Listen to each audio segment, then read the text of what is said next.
क्या भ्रष्टाचार इस चरम पे पहुंच गया है कि 12 घंटे भी कोई पुल का ढलाई वाजिब तरीके से नहीं रह सकता है। सड़कें बन रही हैं तो सड़कें आगे बनती जाती हैं और पीछे टूटती जाती हैं। ढाका विधानसभा के अंदर अपराध और भ्रष्टाचार, ये दो जुड़वे भाई ढाका की जनता के सुख चैन को क्यों छीन रही है।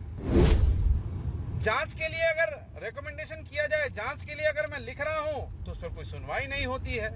नमस्कार, आप देख रहे हैं एसटीवी न्यूज। आइए नजर डालते हैं इस वक्त की बड़ी खबर पर। जाप नेता ने पुल गिरने मामले में सरकार को घेरा। मोतिहारी में बोले भ्रष्टाचार के बुनियाद पर बिहार में बन रहा पुल, सीएम ले संज्ञान। भ्रष्टाचार के नींव पर तैयार एक और निर्माणाधीन पुल ढलाई के दौरान ही भरा कर गिर गया। इसके बाद काम कर रहे ठेकेदार ने भ्रष्टाचार को छिपाने के लिए अज्ञात ग्रामीणों के खिलाफ घोड़ा सहन थाने में प्राथमिकी दर्ज कराई है। वहीं दूसरी तरफ डीएम सौरभ जोरवाल ने जांच टीम का गठन किया है। अररिया और सीवान के बाद मोतिहारी में पुल के गिरने से राजनीति वोल्टेज काफी बढ़ गया है। जाप के पूर्व प्रदेश महासचिव अभिजीत सिंह ने बिहार सरकार पर सवाल उठाते हुए कहा कि जिस तरह से लगातार बिहार में पुल भ्रष्टाचार के भेंट चढ़ रहा है, इसमें सीएम को संज्ञान लेना चाहिए। बिहार की पहचान बन गई पुल गिरने का सिलसिला। अभिजीत सिंह ने कहा कि घोड़ा सहन में जो पुल गिरा है वह पहले तो पुल है नहीं, यह दो मात्र 1.5 करोड़ की लागत से बना था। इससे भी बड़े बड़े पुल उद्घाटन से पहले धराशायी हो गए। 20 साल से बिहार में सुशासन की सरकार है, इसके बाद भी लगातार पुल गिर रहा है। इसके लिए कौन जिम्मेदार है? मुख्यमंत्री को इसकी जांच करानी चाहिए। इस भ्रष्टाचार के जड़ में कौन बैठा है? सीएम नीतीश कुमार अपराध इकाई से इसकी जांच कराएं, तभी भ्रष्टाचार का पोल खुल सकेगा। मंत्री पर लगाया आरोप। वहीं उप मुख्यमंत्री विजय सिन्हा पर आरोप लगाते हुए अभिजीत ने कहा कि वह पुल गिरने पर क्यों चुप हैं? विभाग तो उन्हीं का है, जवाब कौन देगा? उनको बस दूसरों पर आरोप लगाना आता है। मालूम हो कि घोड़ा सहन प्रखंड में बन रहा पुल ढलाई के दौरान ही भरा कर गिर गया था। कि आखिर ढाका विधानसभा की अगर मैं बात करूं तो हर जगह पे भ्रष्टाचार क्यों? क्या पुल जो बन रहा था उसमें इतना भ्रष्टाचार हावी हो चुका था कि एक रात पहले उसकी ढलाई होती है और अगले दिन सुबह तक वो पुल नहीं चल पाता है। जब ढलाई होता है तो नीचे से उसके अंदर लोहे का प्लेट लगाया जाता है। क्या भ्रष्टाचार इस चरम पे पहुंच गया है कि 12 घंटे भी कोई पुल का ढलाई वाजिब तरीके से नहीं रह सकता है? सड़कों की स्थिति देखिए तो वही है, हर जगह आप देखेंगे तो पानी का निकासी नहीं है। सड़कें बन रही हैं तो सड़कें आगे बनती जाती हैं और पीछे टूटती जाती हैं। कोई पूछने वाला नहीं है ढाका विधानसभा में। आखिर ढाका विधानसभा के अंदर अपराध और भ्रष्टाचार, ये दो जुड़वे भाई ढाका की जनता के सुख चैन को क्यों छीन रही है? मेरा सवाल ये है। हर जगह पे जहां भी पानी लगा है, फेसबुक पर एक पोस्ट आ जाता है, कल सुबह उसे मोटरेबल बना दिया जाएगा।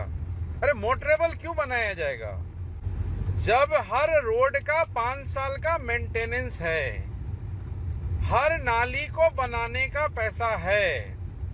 अगर आप 10 साल 15 साल सदन में आप लोग रह रहे हो और फिर भी अगर उन्हीं जगहों पे पानी जम रहा है, लगातार 10 सालों से पानी रुक रहा है वहां पे, तो फिर आप क्यों हो सदन में? अभी सरूपा मेरी बात हो रही थी, वहां भी नर्क बना हुआ है। मैं उसका वीडियो डालूंगा अभी आप अपने पेज पर। घोड़ासहन बाजार की स्थिति देख लीजिए, ढाका बाजार की स्थिति देख लीजिए। अरे हर गांव में, हर पंचायत में यही स्थिति क्यों बनी हुई है?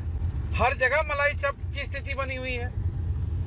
कहीं तो ऐसा होगा ना कि जहां काम होगा, क्योंकि आपको तो चुनाव में पैसे खर्च करने के लिए चाहिए, तो पहले ही आप उन लोगों से पैसे ले लेते हो, बाद में उनको काम दे देते हो।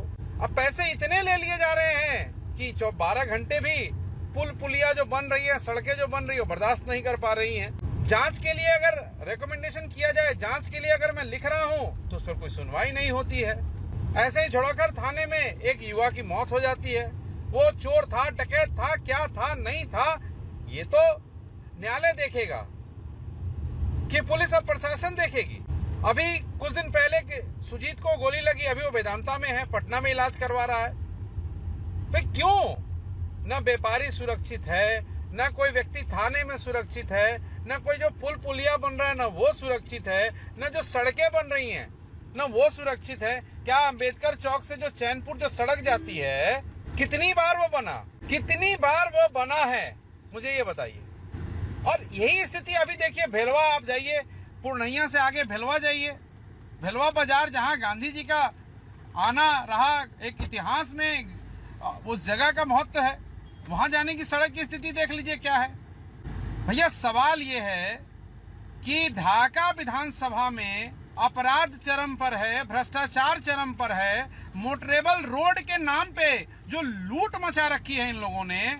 अब समय आ गया है कि जनता को खुद सड़क पे आना होगा। घोड़ासान मिडिल स्कूल रोड का क्या हालत है, ढाका का जो गुदरी बाजार है उसकी क्या हालत है, ढाका से जो फुलवरिया माननीय विधायक के घर जाने का रास्ता जो है उसकी क्या स्थिति है। सर सवाल उठाते रहो, जवाब कोई देने को तैयार नहीं है। मैंने कई पत्र लिखे हैं सरकार को, लेकिन डिप्टी सीएम भी भारतीय जनता पार्टी के ही हैं, विभाग भी उन्हीं के पास है। ढाका को अगर बदलना है, मैं बार बार इस बात को कह रहा हूं, तो जाति धर्म के मजहब को उतार के फेंकना होगा। और सबसे पहले जो युवा साथी लिख रहे हैं आपकी जरूरत है, मेरी जरूरत नहीं है, जरूरत आपकी है।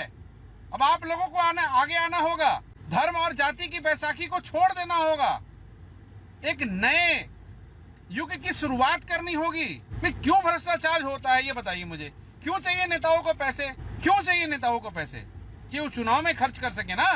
आप चुनाव में पैसा आप लेना बंद करिए, चुनाव में जो ज्यादा खर्च कर रहा है उसको सबसे कम वोट कीजिए, फिर तो कोई युवा चुनाव जीत ही नहीं सकता है। धर्म की बैसाखी पे, जाति के बैसाखी पे, पैसों की बैसाखी पे अगर विधानसभा चलाना है जनता को, ये तय करना होगा कि जनता को अपने हक और अपनी जरूरतों के हिसाब का व्यक्ति चाहिए सदन में, या जाति धर्म मजहब और पैसे से जो बलवान हो, जो अपराधी हो, जो भ्रष्टाचारी हो, उसकी जरूरत है आपको।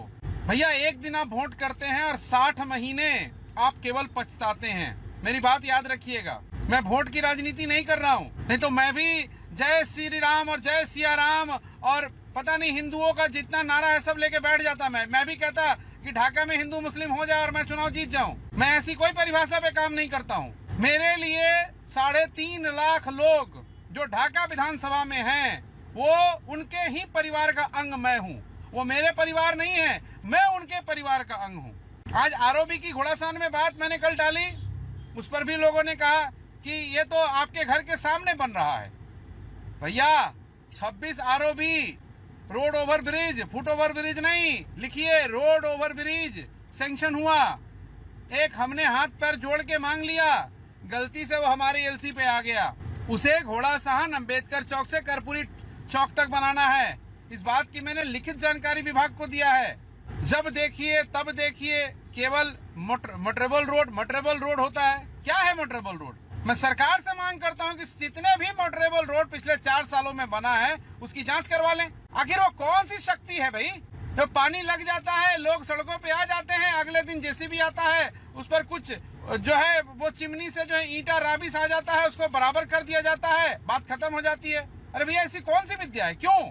जो सड़क का पैसा आ रहा है वो कहाँ जा रहा है? और अगर सड़क का पैसा नहीं आ रहा है तो सदन में जो हमारे मान्यवर बैठे हैं वो क्या झाल बजा रहे हैं, कीर्तन कर रहे हैं? अगर आपसे नहीं हो रहा है, और आप तो वैसे भी लिखते हैं अपने नाम के नीचे कि मैं फलने जाति का प्रदेश अध्यक्ष हूँ, तो अगर आप जाति किसी विशेष के अगर प्रदेश अध्यक्ष हैं तो संविधान की शपथ आपने सदन में ली थी, आपको तो वैसे भी इस्तीफा कर देना चाहिए अपने संसदीय जीवन से।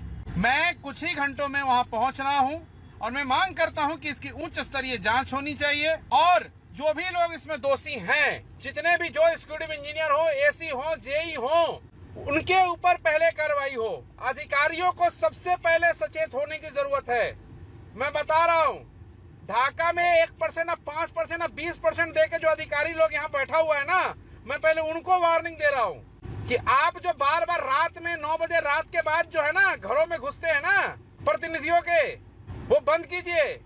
और आपको डर लगता है ना तो खुल के सामने आइए कि मुझे धमकाया जा रहा है, सही काम कराने से रोका जा रहा है, हम लोग आपके साथ खड़े होंगे। अरे मैं तो अकेला चला हूँ, मुझे कोई डर नहीं है, किसी चीज का भय नहीं है।